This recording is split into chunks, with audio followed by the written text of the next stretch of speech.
John Galsworthy का एक अमर play है, अमर नाटक है स्ट्राइफ। उसका आज अध्ययन करते हैं। जॉन गाल्सवर्दी 14 अगस्त 1867 को पैदा हुए थे। 31 जनवरी 1933 को 65 वर्ष की आयु में इनका निधन हुआ था। इनकी स्पाउस पत्नी का नाम एडा नेमेसिस पियर्सन कूपर था। 1929 में जॉन गाल्सवर्दी को ऑर्डर ऑफ मेरिट मिला था। 1932 को जॉन गाल्सवर्दी को साहित्य का नोबेल पुरस्कार मिला था और एक वर्ष बाद 1933 को इनका निधन हो गया था। यानी गाल्सवर्दी को 1932 में नोबेल प्राइज मिला था। 1917 में गाल्सवर्दी को नाइटहुड के लिए प्रस्तावित किया गया था, लेकिन गाल्सवर्दी ने इसे लेने से मना कर दिया। गाल्सवर्दी ने कहा कि राइटिंग, लेखन खुद में एक पुरस्कार होता है और उन्हें नाइटहुड नहीं चाहिए।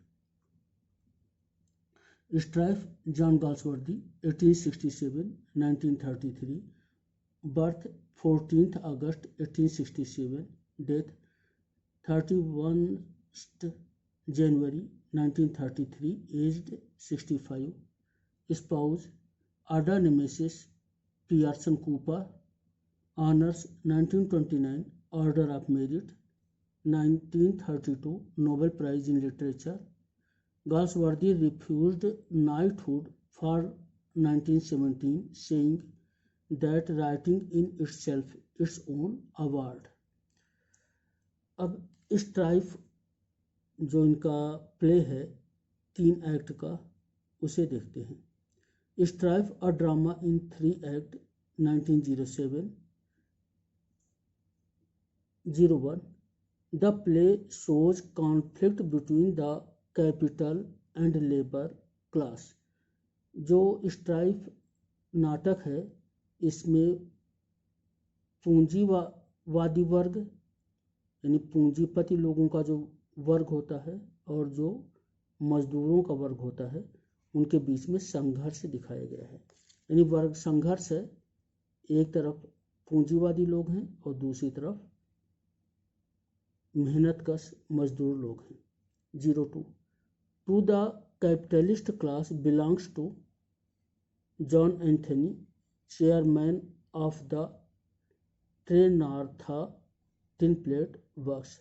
तो जो पूंजीवादी समूह है उसका जो पहला व्यक्ति है वो जॉन एंथनी है, जो कि ट्रेनार्था टिन प्लेट वर्क्स का चेयरमैन है। 2.2 एडगर एंथनी, चेयरमैन से सन।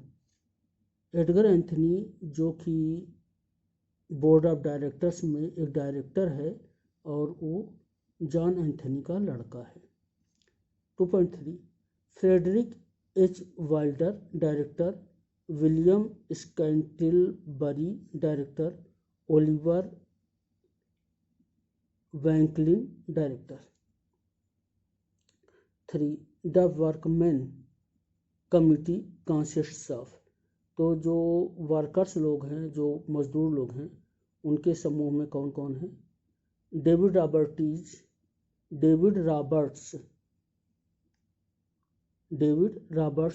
The leader of workers union. तो डेविड रॉबर्ट्स है जो मजदूरों की यूनियन का नेता है। जेम्स ग्रीन है, जॉन बल्गिन है, हेनरी टॉमस हैं, जॉर्ज राउस हैं।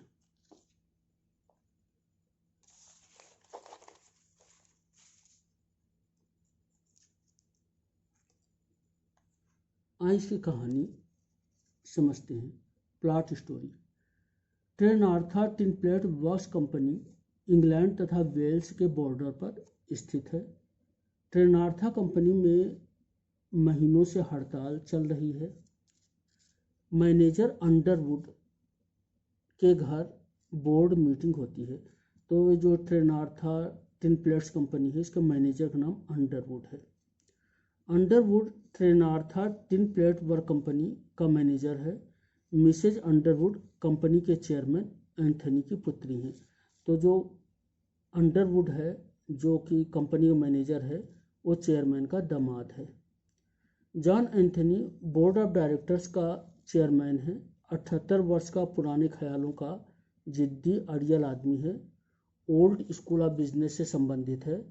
अपने 32 वर्ष के करियर में एंथनी ने 4 स्ट्राइक्स को तोड़ा है। एंथनी कंपनी के मैनेजर की पत्नी मिसेज अंडरवुड का पिता है। तो ये जो जॉन एंथनी है, इसको अपने ऊपर बहुत ही घमंड है और इसने 4 स्ट्राइक्स को तोड़ा हुआ है। तो मजदूरों के स्ट्राइक्स को ये अच्छा नहीं मानता है।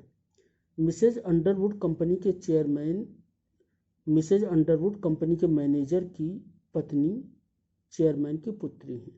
तो मिसेज अंडरवुड जो है वो चेयरमैन की पुत्री हैं और अंडरवुड जो मैनेजर है उसकी पत्नी है। मिसेज अंडरवुड दयालु हैं, वह मजदूरों की मदद करती हैं या करना चाहती हैं।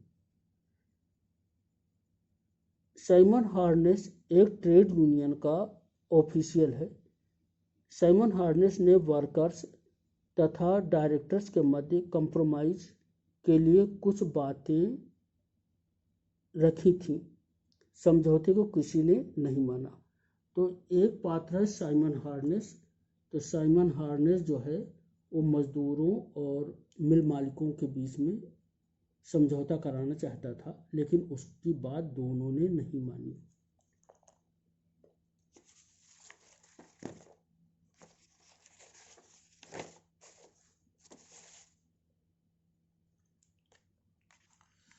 आगे देखते हैं। डेविड रॉबर्ट्स जो कि वर्कर्स यूनियन का नेता था, वो भी बहुत ही अड़ियल था। तो जैसे एंथनी अड़ियल था, वैसे डेविड रॉबर्ट्स भी अड़ियल था। और एंथनी चेयरमैन है, डेविड रॉबर्ट्स यूनियन का नेता है। रॉबर्ट्स की पत्नी मिसिज रॉबर्ट्स बहुत बीमार, मरणासन्न है।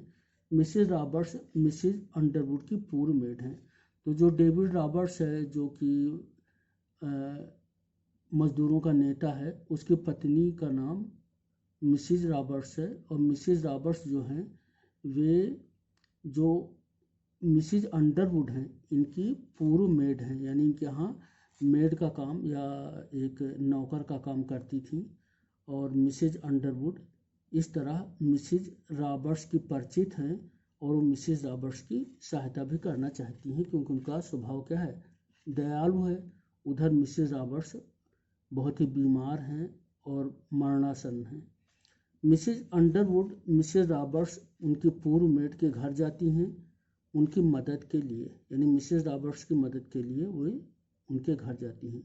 परंतु डेविड रॉबर्ट्स ने कोई भी मदद लेने से सख्ती से इनकार कर दिया। लेकिन जो मिसेस रॉबर्ट्स के जो पति हैं डेविड रॉबर्ट्स, उन्होंने कोई भी सहायता लेने से इनकार कर दिया। साइमन हार्नेस समझौते के लिए वर्कर्स को तैयार कर लेता है, परंतु रॉबर्ट्स अच्छा ओरेटर है, अच्छा वक्ता है, वह सब योजना को असफल कर देता है। तो साइमन हार्नेस फिर से समझौता कराना चाहता है, लेकिन जो डेविड रॉबर्ट्स है वो बहुत ही अच्छा भाषण देने वाला है, वो उनकी योजना को असफल कर देता है। एक युवा महिला आती है और रॉबर्ट्स को बताती है कि उसकी पत्नी का निधन हो गया है।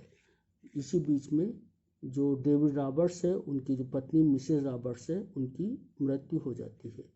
इस घटना से सारे मजदूर डर जाते हैं तथा डायरेक्टर से सहम जाते हैं। तो ये जो घटना होती है, इसे मजदूर और जो मिल मालिक हैं, दोनों को ये घटना परेशान कर देती है। अंततः रॉबर्ट्स तथा एंथनी को किनारे कर मजदूर एवं डायरेक्टर समझौता कर लेते हैं। यहाँ तक कि एंथनी का बेटा यंग एंथनी अपने पापा के विरोध में आ जाता है और मजदूरों से समझौते का समर्थन करता है। अब एक बड़ी इंटरेस्टिंग बात होती है कि जो मजदूर होते हैं और जो डायरेक्टर्स होते हैं, बोर्ड ऑफ डायरेक्टर्स हैं जो मालिक होते हैं, तो वे दोनों अपने नेताओं को किनारे कर देते हैं और समझौता कर लेते हैं। तो चेयरमैन एंथनी से बर्दाश्त नहीं कर पाता है, एंथनी त्यागपत्र दे देता है। रॉबर्ट्स अब एंथनी जो है वो रिजाइन कर देगा, क्योंकि उसे ये बात उसके जो अहम है, उसका जो ईगो है, उसको ये बर्दाश्त नहीं हो रहा है कि उसको किनारे कर दिया गया है।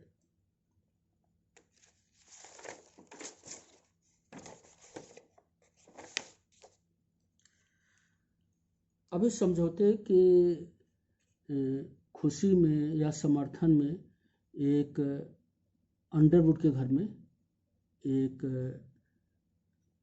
मीटिंग होती है, सारे लोग इकट्ठा होते हैं। रॉबर्ट्स मैनेजर अंडरवुड के घर आता है। वहाँ पर बोर्ड ऑफ डायरेक्टर्स तथा यूनियन लीडर्स के साथ एंथनी व हार्नेस भी मौजूद हैं। आज एंथनी व रॉबर्ट्स अन्य सभी से अलग थलग हो गए हैं। तो एंथनी को जो बोर्ड ऑफ डायरेक्टर्स हैं या मालिक लोग हैं, उन लोगों ने अलग कर दिया है, और रॉबर्ट्स को मजदूरों ने अलग कर दिया है। तो ये दोनों अलग थलग हो गए हैं। रॉबर्ट्स तथा एंथनी दोनों एक दूसरे को देखते हैं। दोनों के मन में एक दूसरे के प्रति आदर भाव है, यानी दोनों अड़ियल हैं, दोनों एक दूसरे का की ओर देखते हैं, और दोनों इस समय अलग थलग हैं, और उन दोनों की आंखों में एक दूसरे के प्रति आदर का भाव है। और इसी के साथ साथ नाटक समाप्त हो जाता है। Thank you.